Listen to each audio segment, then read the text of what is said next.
ਪਹਿਲਾ ਪੰਜਾਬੀ ਵਿੱਚ ਸੱਚੀਆਂ ਡਰਾਵਨੀਆਂ ਕਹਾਣੀਆਂ ਵਾਲਾ ਇੱਕ ਚੈਨਲ ਜ਼ਰੂਰ ਦੇਖੋ ਅਤੇ ਸਬਸਕ੍ਰਾਈਬ ਕਰਨਾ ਨਾ ਭੁੱਲੋ।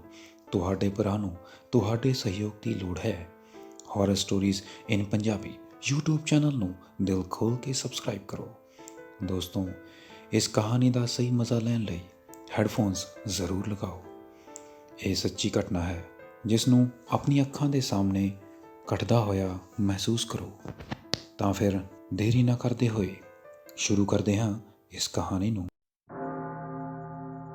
ਦੋਸਤੋ, ਅਕਸਰ ਕੁਝ ਲੋਕ ਲੋਕਾਂ ਦੇ ਨਾਲ ਬੁਰਾ ਵਿਵਹਾਰ ਕਰਦੇ ਹਨ। ਉਹ ਇਸ ਗੱਲ ਤੋਂ ਅਣਜਾਣ ਹੁੰਦੇ ਹਨ ਉਹਨਾਂ ਨੂੰ ਵੀ ਉਹਨਾਂ ਦੇ ਕੀਤੇ ਹੋਏ ਕਰਮਾਂ ਦਾ ਫਲ ਭੋਗਣਾ ਪਵੇਗਾ।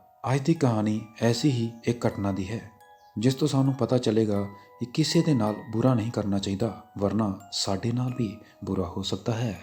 ਆਓ ਸ਼ੁਰੂ ਕਰਦੇ ਹਾਂ ਅੱਜ ਦੀ ਕਹਾਣੀ। ਇਹ ਕਿੱਸਾ ਇੱਕ ਲੜਕੇ ਅੰਜਨੀ ਦਾ ਹੈ ਜਿਸ ਨਾਲ ਮੇਰੀ ਹਮੇਸ਼ਾ ਤੋਂ ਹੀ ਅਣਬਣ ਰਹੀ ਹੈ ਔਰ ਮੈਂ ਉਸ ਨੂੰ ਦੇਖਣਾ ਵੀ ਪਸੰਦ ਨਹੀਂ ਕਰਦਾ। ਉਹ ਬਦਮਾਸ਼ ਲੜਕਾ ਸੀ। ਉਸ ਦਾ ਕੰਮ ਸੀ ਲੜਾਈ ਕਰਨਾ ਅਤੇ ਦੂਸਰਿਆਂ ਦੇ ਲਈ ਮੁਸੀਬਤ ਖੜੀ ਕਰਨਾ। ਲੇਕਿਨ ਇਹੀ ਕਾਰਨਾਮੇ ਉਸ ਦੇ ਲਈ ਬਹੁਤ ਭਾਰੀ ਪਏ ਅਤੇ ਉਸ ਦੀ ਸਥਿਤੀ ਪਾਗਲਾਂ ਜਿਹੋ ਜਿਹੀ ਹੋ ਗਈ ਅਤੇ ਉਸ ਦਾ ਮਾਨਸਿਕ ਸੰਤੁਲਨ ਵਿਗੜ ਗਿਆ ਔਰ ਬੇਵਕਤ ਇਸ ਸੰਸਾਰ ਤੋਂ ਚਲਾ ਗਿਆ। ਹੁਣ ਇੱਥੋਂ ਕਿੱਸਾ ਸ਼ੁਰੂ ਹੁੰਦਾ ਹੈ। ਦੋਸਤੋ, ਮਾਰਪੀਟ ਕਰਨਾ ਅਤੇ ਆਪਣੀ ਦਾਦਾਗਿਰੀ ਤੋਂ ਦੂਜੇ ਲੜਕਿਆਂ ਨੂੰ ਧਮਕਾਉਣਾ ਉਸ ਦੀ ਸ਼ਾਨ ਸੀ। ਇੱਕ ਵਾਰ ਉਹ ਕਿਸੇ ਦੇ ਬੁਲਾਉਣ 'ਤੇ ਕਿਸੇ ਗੈਂਗ ਦੇ ਲੜਕੇ ਮਰਮਤ ਪਿਟਾਈ ਕਰਨ ਗਿਆ। ਉਸਨੇ ਉਸ ਲੜਕੇ ਨੂੰ ਮਾਰ-ਮਾਰ ਕੇ ਅਧਮਰਾ ਕਰ ਦਿੱਤਾ ਅਤੇ ਉੱਥੋਂ ਭੱਜ ਗਿਆ। ਉਹ ਲੜਕਾ ਬੁਰੀ ਤਰ੍ਹਾਂ ਘਾਇਲ ਸੀ। ਉਸ ਦੇ ਮੂੰਹ 'ਚੋਂ ਖੂਨ ਨਿਕਲ ਰਿਹਾ ਸੀ, ਸਿਰ ਤੋਂ ਖੂਨ ਨਿਕਲ ਰਿਹਾ ਸੀ। ਉਹ ਐਸੀ ਜਗ੍ਹਾ 'ਤੇ ਘਾਇਲ ਪਿਆ ਸੀ ਜਿੱਥੇ ਹਾਈਵੇ ਦਾ ਜੰਗਲ ਪੈਂਦਾ ਸੀ ਅਤੇ ਉੱਥੇ ਇੱਕਾ ਦੁੱਕਾ ਗੱਡੀਆਂ ਨਿਕਲਣ ਦੀ ਆਵਾਜ਼ ਹੀ ਆਉਂਦੀ ਸੀ। ਬਾਕੀ ਸੁਨਸਾਨ ਹੀ ਰਹਿੰਦਾ ਸੀ। ਕਿਸਮਤ ਤੋਂ ਉੱਥੋਂ ਇੱਕ ਮੱਝਾਂ ਚਰਾਉਣ ਵਾਲਾ ਮਵੇਸ਼ੀ ਗੁਜ਼ਰ ਰਿਹਾ ਸੀ। ਉਸਨੇ ਉਸ ਨੂੰ ਦੇਖਿਆ, ਉਸ ਦੀ ਆਵਾਜ਼ ਸੁਣੀ। ਉਹ ਮਵੇਸ਼ੀ ਤੁਰੰਤ ਸਹਾਇਤਾ ਲਈ ਤਿਆਰ ਹੋ ਗਿਆ ਅਤੇ ਉਸ ਨੂੰ ਹਸਪਤਾਲ ਲੈ ਕੇ ਆ ਗਿਆ। ਉਸ ਦਾ ਬਹੁਤ ਖੂਨ ਵਹਿ ਗਿਆ ਸੀ। ਬਦਕਿਸਮਤੀ ਨਾਲ ਉਸ ਦਾ ਬਲੱਡ ਗਰੁੱਪ O ਪੋਜ਼ੀਟਿਵ ਸੀ। ਉਸ ਬਲੱਡ ਗਰੁੱਪ ਦਾ ਖੂਨ ਡਾਕਟਰਾਂ ਦੇ ਕੋਲ ਨਹੀਂ ਸੀ। ਜੈਸੇ ਤੈਸੇ ਡਾਕਟਰਾਂ ਨੇ ਉਸ ਦੀ ਸਥਿਤੀ ਨੂੰ ਸਥਾਈ ਰੱਖਣ ਦੀ ਕੋਸ਼ਿਸ਼ ਕੀਤੀ, ਲੇਕਿਨ ਉਹ ਕਾਫੀ ਪ੍ਰਯਾਸ ਕਰਨ ਦੇ ਬਾਅਦ ਮਰਨ ਤੋਂ ਬਚ ਗਿਆ ਪਰ ਕੋਮਾ ਵਿੱਚ ਚਲਾ ਗਿਆ। ਉਸ ਦੇ ਘਰ ਵਾਲਿਆਂ ਦਾ ਰੋ ਰੋ ਕੇ ਬੁਰਾ ਹਾਲ ਹੋ ਗਿਆ। ਉਸ ਦੇ ਘਰ ਵਿੱਚ ਇੱਕ ਛੋਟੀ ਭੈਣ ਪਿਤਾ ਸੀ। ਕੁਝ ਦਿਨਾਂ ਬਾਅਦ ਉਹ ਲੜਕਾ ਮਰ ਗਿਆ। ਮਾਰਨ ਵਾਲੇ ਦਾ ਪਤਾ ਨਹੀਂ ਹੋਣ ਕਾਰਨ ਅਗਿਆਤ ਵਿਅਕਤੀ ਦੇ ਨਾਮ ਦੀ ਪੁਲਿਸ ਵਿੱਚ ਰਿਪੋਰਟ ਕੀ ਜਾ ਸਕੀ, ਜਿਸ ਦਾ ਕਦੇ ਪਰਿਣਾਮ ਸਾਹਮਣੇ ਨਹੀਂ ਆਇਆ। ਲੇਕਿਨ ਉਸ ਦੇ ਪਿਤਾ ਨੇ ਵੀ ਉਸ ਵਿਅਕਤੀ ਦਾ ਪਤਾ ਲਗਾਉਣ ਦੀ ਠਾਣ ਲਈ।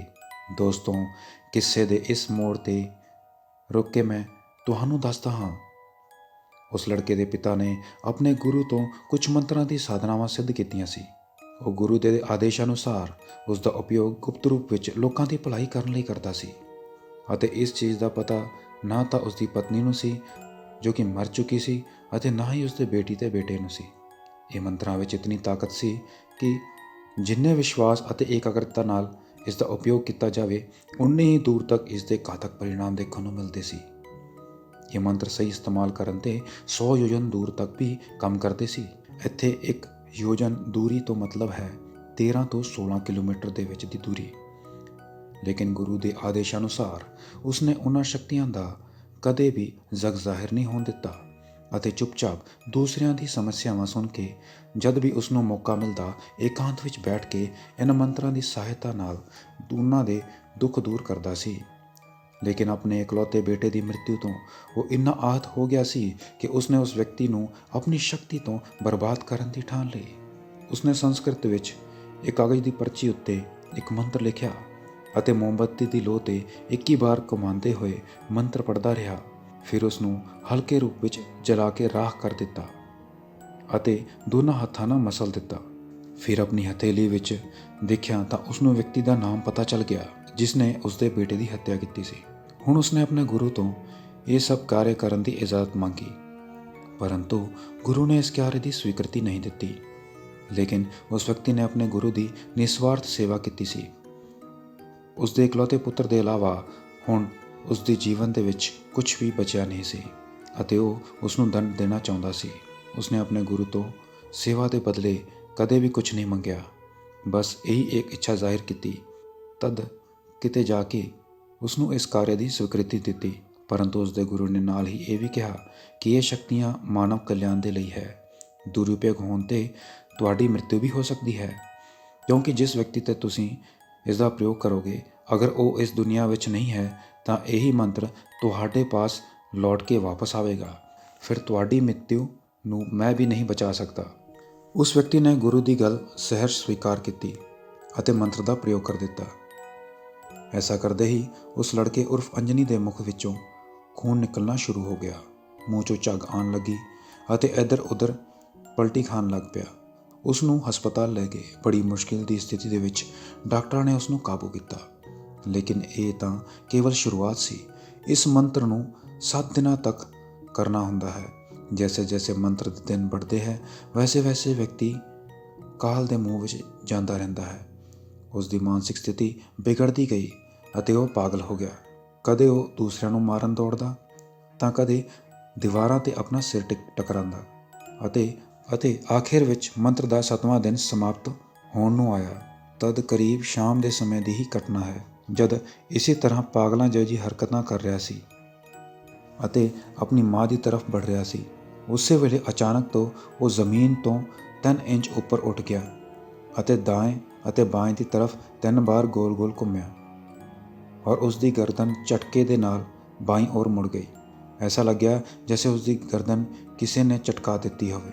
ਇਹ ਗੱਲ ਸੁਣ ਕੇ ਲੋਕਾਂ ਦਾ ਐਸਾ ਮੰਨਣਾ ਸੀ ਕਿ ਕਿਸੇ ਨੇ ਉਸ ਦੇ ਉੱਪਰ ਮਾਰਨ, ਉਚਾਟਨ, ਮੁੱਠ ਫੇਰਨੀ ਕਿਰਿਆ ਦਾ ਪ੍ਰਯੋਗ ਕੀਤਾ ਹੈ, ਜਿਸ ਨਾਲ ਉਸ ਦੀ ਸਥਿਤੀ ਇਹੋ ਜਿਹੀ ਹੋ ਗਈ ਸੀ।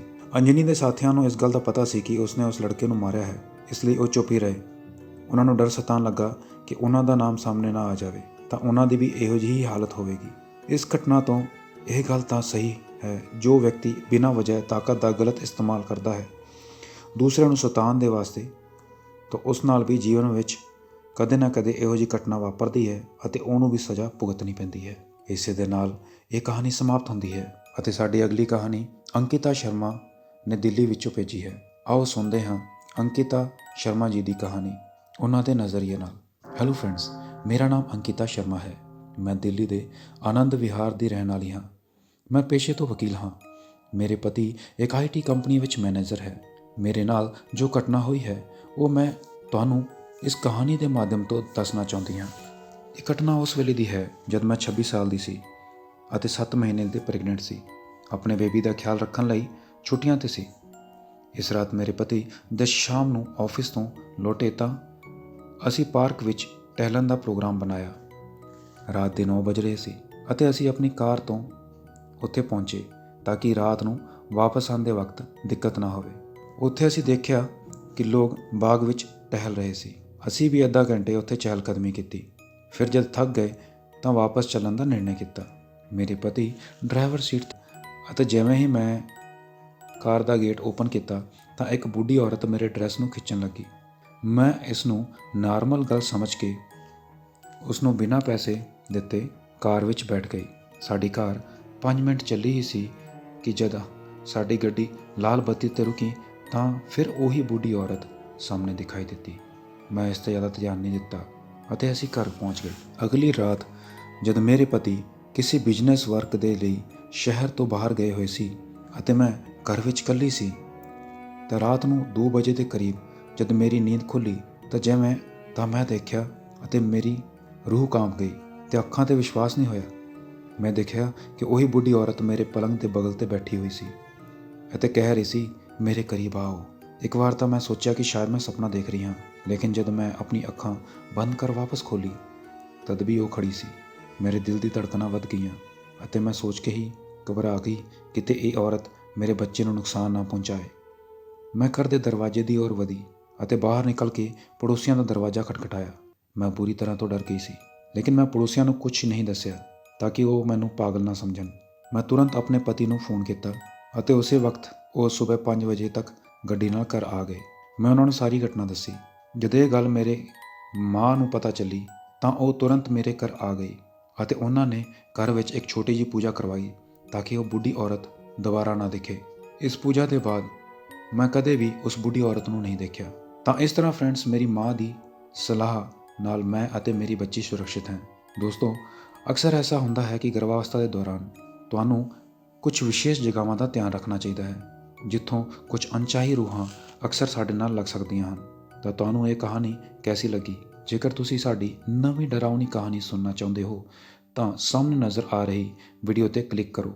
ਤਦ ਤੱਕ ਲਈ ਮੈਂ ਗੁਰਮੀਤ ਤੁਹਾਨੂੰ ਅਲਵਿਦਾ ਕਹਾਂਗਾ। ਜਲਦੀ ਮਿਲਦੇ ਹਾਂ। Good bye.